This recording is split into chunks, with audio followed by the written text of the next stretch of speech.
वाकई देश का मान सम्मान उस देश के राष्ट्र प्रमुख, चाहे वो राष्ट्रपति हो या फिर प्रधानमंत्री, जिस देश में जैसे व्यवस्था है उस हिसाब से उससे जुड़ा हुआ होता है। लेकिन हमारे देश में थोड़ा अलग है कि अगर कोई बात हो जाएगी तो कह दिया जाएगा चिढ़ते हैं हमारे देश के प्रधानमंत्री से, हमारे देश से। लेकिन जब कुछ अच्छा होगा तो कहा जाता है विश्वगुरु ने डंका पीट दिया, है ना। अब देखिए, विदेशी दौरे पर गए, इजराइल पहुंचे। ऐसे दौर में जब ईरान के साथ तनाव चल रहा है, किसी भी देश का राष्ट्र प्रमुख इजराइल जाने से बच रहा है, खास तौर पर अगर वो इजराइल के पक्ष में ना खड़ा हो, लेकिन वहां जाया जा रहा है। अब इन सब के बीच कोई और नहीं, जिनके दिन रात गुणगान गाती है हमारे देश की मीडिया, उसी देश के जो तमाम यूट्यूब चैनल्स वाले हैं, वो कैसे खिल्ली उड़ा रहे हैं। अब इसे अंतर्राष्ट्रीय स्तर पर फजीयत नहीं कही जाएगी, जानते से क्या कहा जाएगा, चिढ़ते हैं वो लोग। जी हाँ, आपको दिखाऊंगा कि इजराइल के प्रधानमंत्री बेंजामिन नेतन्याहू से मुलाकात के दौरान नरेंद्र मोदी साहब ने बातचीत करने की शुरुआत की, वैसे ही फौरन ऑडियो कट हो जाता है, यानी म्यूट कर दिया जाता है जिससे बात बाहर ना जाए। वैसे ही साहिब की हंसी विश्वविख्यात हो चुकी है, जिससे मिलते हैं हंसते बहुत हैं, बाकी बात क्या करते हैं वो तो आज तक किसी को पता ही नहीं चल पाया। फ्रांस की सरकार की तरफ से जो एक बड़ा कदम उठाया गया वो भी मैं आज आपको दिखा रहा हूं कि कल तक हमारे देश की मीडिया ही फ्रांस को लेकर देखिए दिखेगा जलवा, थर्राएगा पाकिस्तान, चीन बेचैन है, ये वो। अब फ्रांस को लेकर जो सौदा हुआ उसमें क्या है असलियत वो देखिए। इसीलिए वो ट्रेड डील पर बातचीत करने से घबराते हैं, उस पर जवाब देने से, उस पर चर्चा करने से घबराते हैं क्या। और तो और शंकराचार्य वाले मुद्दे पर दो तस्वीरें और आई हैं जिसने बेचैनगी भी बढ़ाई है और कई सवाल भी खड़े कर दिए। और भी कई खबरें हैं। नमस्कार, मैं हूं प्राज्वल गौतम और आप देख रहे हैं the live TV. The live TV, सच सबसे आगे। सबसे पहले शुरुआत उस खबर के साथ जिसमें देखिए जरा ये क्या कह रहे हैं, इनको देखिए। They hold firmly that Israel is their fatherland and India their motherland. That glaze is crazy. Oh my God. Israel is the fatherland and India is the motherland. Did you just say publicly on stage that you're getting by Netanyahu? Did you just say, you literally said in elegant Indian words that you are Netanyahu's bitch? Literally. Israel is daddy and I'm the mommy. अब देखिए, ये सारी चीजें जो मतलब कौन लोग हैं ये कोई ईरान के नहीं है, ये चीन रूस के नहीं है, कौन है ये? कुछ अमेरिकन यूट्यूबर्स अब इजराइल में दिए गए नरेंद्र मोदी के भाषण को लेकर खोलकर मजाक उड़ा रहे हैं। ऐसी क्रिंज लाइन किसने लिखी? स्पीच राइटर ने देश के प्रधानमंत्री का भाषण लिखा था या कॉमेडी शो का स्क्रिप्ट? बिल्कुल। अब बताइए, मम्मी डैडी वाली बातें इनकी तरफ से इसलिए कही जा रही है, मदरलैंड, बॉर्डरलैंड, फादरलैंड, पता नहीं क्या बातें होती। और देखिए, इसी पर जब सवाल उठाया जाता है तो कहा जाता है आप चिढ़ते हैं, आप देश के प्रधानमंत्री चिढ़ते हैं। हमारे देश के प्रधानमंत्री चाहे ये रहे हैं पुराने वाले, अगर उनके बयान की वजह से कोई हमारे देश की खिल्ली उड़ाए, कोई प्रधानमंत्री की खिल्ली अगर वैश्विक स्तर पर उड़ रही है तो अगर वो उड़ाएगा तो हमारे देश की खिल्ली उड़ा रहा है। तो इस पर सबसे पहले सोचना है सरकार को, स्क्रिप्ट राइटर को और खुद देश के प्रधानमंत्री को। मैं फिर कह रहा हूं, मैं मौजूदा प्रधानमंत्री की बात ही नहीं कर रहा, मैं पुराने वाले प्रधानमंत्रियों की भी बात कर रहा हूं, अगर उनके किसी बयान की वजह से अंतर्राष्ट्रीय स्तर पर ऐसे खिल्ली उड़े तो। लेकिन नहीं, निशिकांत दुबे क्या कहते हैं, प्रधानमंत्री सवालों से ऊपर जा चुके हैं, ठीक है ना। अब जरा यहां पर भी देखिए, एक वीडियो निकल कर आई है, पहले वीडियो देखिए। This is a bond of real friendship.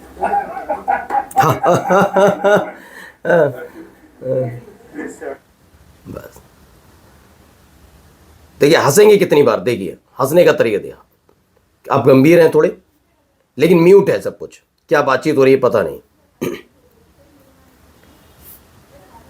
जब नेतन्याहू बोल रहे थे तो क्लिप में ऑडियो था, लेकिन जैसे ही मोदी ने बोलना शुरू किया ऑडियो म्यूट हो गया। आखिर मोदी जी के हिस्से वाली वीडियो का ऑडियो क्यों म्यूट था? भाई पूछा जाएगा ना, क्योंकि नरेंद्र मोदी साहब तो सबसे अच्छे वक्ता कहे जाते हैं, विश्व गुरु हैं। अब आइए, फ्रांस पर दिन रात ज्ञान की पंजीरी बांटने वाले पत्रकारों से सवाल पूछिए, क्या है? राफेल तो मिलेगा पर दिमाग नहीं। मीडिया रिपोर्ट में दावा, भारत को सोर्स कोड देने से फ्रांस का इनकार है कि हम सोर्स कोड नहीं दे पाएंगे। और ये अब तक का ऐतिहासिक फैसला फिर से करार दिया था गोदी मीडिया ने। अब आप जी कितना जबरदस्त आइडिया है। ये तो नॉर्मल डील सबके साथ होती है, फ्रांस ने कई देशों के साथ कर रखी है। तो इसमें कौन सा खास कर दिया? फ्रांस सरकार ने स्पेक्ट्रा EW सूट और कोर एवियोनिक्स के सोर्स कोड ट्रांसफर करने से साफ इनकार कर दिया। ये प्रोपाइटरी मालिकाना टेक्नोलॉजी है जो दशकों से विकसित की गई है और फ्रांस इसे किसी को शेयर नहीं करना चाहता। इससे भारत को जेट्स मिलेंगे, लेकिन इंडिजीनियस वेपन्स या सेंसर्स की पूरी तरह इंडिपेंडेंटली इंटीग्रेट करने या सॉफ्टवेयर कस्टमाइज करने में फ्रांस की मंजूरी और सपोर्ट की जरूरत पड़ेगी। और ये नई इबारत, नया इतिहास लिखा गया है, कोई नई बात नहीं थी। फिर भी अब दो तस्वीरें पहले आपको दिखाता हूं। ये दो तस्वीरें बड़ी चर्चा में फिर से हैं, क्योंकि हाल ही में रामभद्राचार्य दूरी बनाते नजर आए आशुतोष से, महाराष्ट्र से। और दूसरी तस्वीर में आप देख सकते हैं उत्तर प्रदेश के एक बहुत बड़े अधिकारी।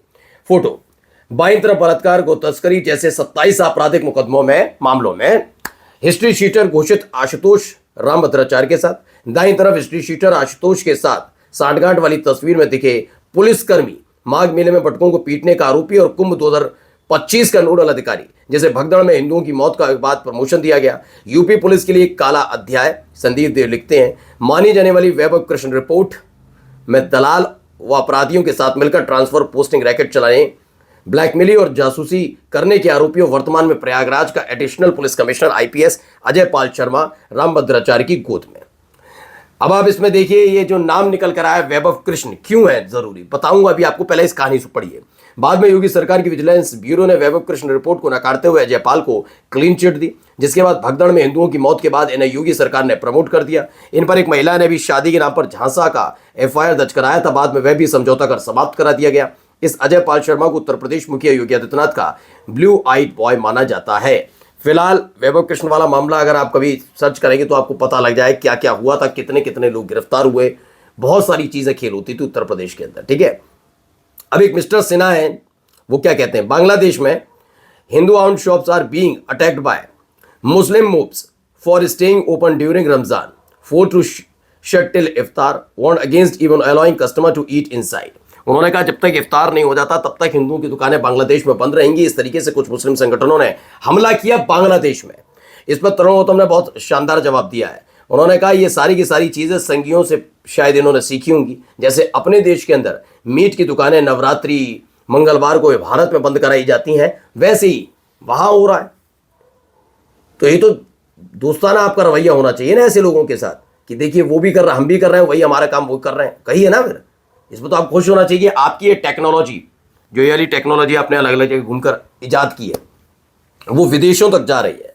हमने ये खबर आपको पहले भी दिखाई थी और देखिए अब फिर उस पर नया अपडेट आया था, केरला स्टोरी 2। आपको पता है कि मैंने निर्देशक और निर्माता इनके जब मंच पर आते हैं, कई बच्चियों को सामने खड़ा किया जाता है और बताया ये जाता है कि सारी सारी बच्चियां मतलब जहद का शिकार हुई या जो भी, इनको किस तरीके से इस्तेमाल किया गया।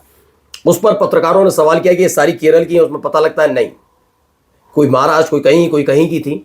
और इसका नाम जो द केरला स्टोरी 2 दिया, इस पर अटक भटक जाते हैं निर्माता निर्देशक विपुल शाह भी थे। अब केरल हाईकोर्ट ने केरल फाइल्स 2 की रिलीज पर रोक लगाई। कल फिल्म को रिलीज होना था। हाईकोर्ट में ऐसी फिल्म को पास करने पर सेंसर बोर्ड के फैसले पर भी गंभीर सवाल उठाया। फिल्म पर केरल में चुनाव से पहले प्रोपेगेंडा का आरोप लगाया गया और यह हमेशा ऐसा ही होता है। प्रोपेगेंडा फिल्म बनाकर ही, सोचिए इस देश की सरकार, पहले एक टाइम आता था कि सरकारों पर फिल्म बनती थी, अब सरकारें फिल्म पर बनती हैं। वो इसी की सत्ता इसी पर चलती है कि किसने कितनी ज्यादा नफरत फैलाई। अब जरा सुनिए क्या हो रहा है। तेरा क्या नाम है? अभिषेक। अभिषेक, कब से ठेला लगाता है बेटा? बहुत दिनों। कोई मुसलमानों से तुझे परेशानी तो नहीं है? आज तक किसी मुसलमान ने मतभेद तो नहीं करा, भेदभाव तो नहीं करा? तेरा माल सही देते हैं, पैसे सही देते हैं, कोई परेशान तो नहीं करता है यहाँ पे?